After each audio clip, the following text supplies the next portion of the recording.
North Korea continues to make threats against South Korea and the U.S. Thursday, U.S. officials announced North Korea had moved a missile to its eastern coast, threatening to strike.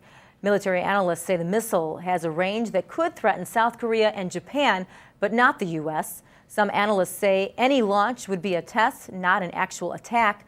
The U.S. is moving defensive missiles to Guam to protect its allies in the region.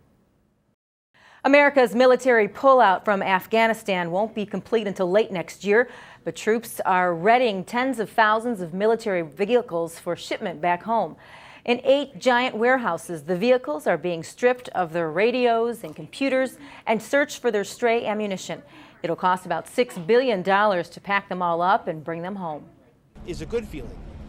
It is time to go home, but it's time to go home because most of us think the Afghans have it. So it's a very good feeling. It's about going home, but frankly, it's about winning. 350,000 Afghan security forces will take over once the Americans leave. Most of the 28,000 military vehicles will be driven to Pakistan, then flown back to the States. Indiana lawmakers are considering a plan to arm school employees. The state's House Education Committee passed a proposal Wednesday requiring at least one teacher, principal, or staff member to carry a gun. It's similar to the plan put forth last week by the National Rifle Association.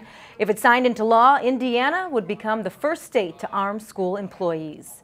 Connecticut Governor Dannell Malloy signed into law some of the strongest and most comprehensive gun legislation in the nation.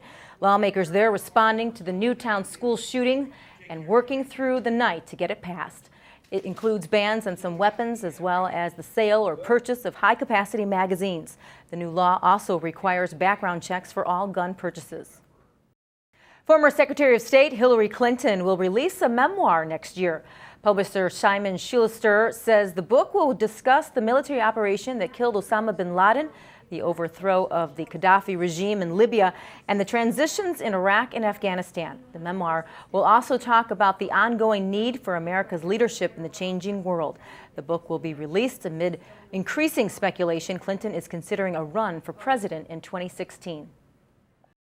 And that is the news for this half hour. I'm Dolly McCarthy. Thanks for watching. Have a good evening.